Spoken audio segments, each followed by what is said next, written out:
প্রতিবাদ জানাইতেছি। রাস্তার উপরে গ্যাদারিং থাকলে স্টুডেন্ট চলাফেরা করতে পারে না, সকালের দিকে একটা অ্যাম্বুলেন্স যাইতে পারে না, কৃষক মাল নিয়ে বাজারে ঢুকতে পারে না, টাইম মতো জিনিসটা না বিক্রি করতে পারলে আমাদের যে মালের যেই দামটা এই দাম ঠিক টাইমে না বিক্রি করতে পারলে মালের ইয়েটা পাওয়া যেতেছে না, পয়সাটা পাইতেছে না কৃষক। যার দরুন আমাদের একটা বিরাট সমস্যা হইতেছে এই রাস্তার উপরে বাজার থাকাতে। তো দীর্ঘ 30-40 বছর ধরে এই অবস্থা চলছে, মানে রাস্তার উপরে বাজার। হ্যাঁ, তো আমরা শুনতেছি বাজারটা অন্য একটা সাইটে যাইতে পারে, কিন্তু অন্য সাইটে গেলে দেখা যায় কি পাশাপাশি দুইটা বাজার পাশাপাশি বসতেছে, কিন্তু মরচরা যে কৃষকরা আছে তারা অনেক ক্ষতি হইব।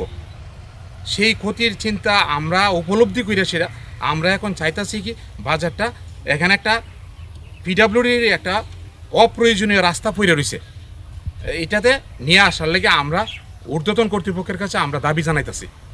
আচ্ছা, এই যে মরছড়া বাজার, এই মরছড়া বাজারে কোন কোন এলাকার কৃষকরা এখানে ইয়ে করে?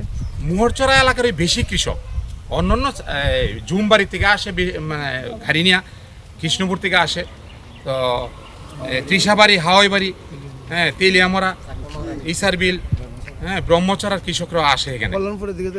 কল্যাণপুরের থেকে খুব কম, তুতাবাড়িতে চলে যায় তারা, তুতাবাড়ি কল্যাণপুরে থাকে তারা।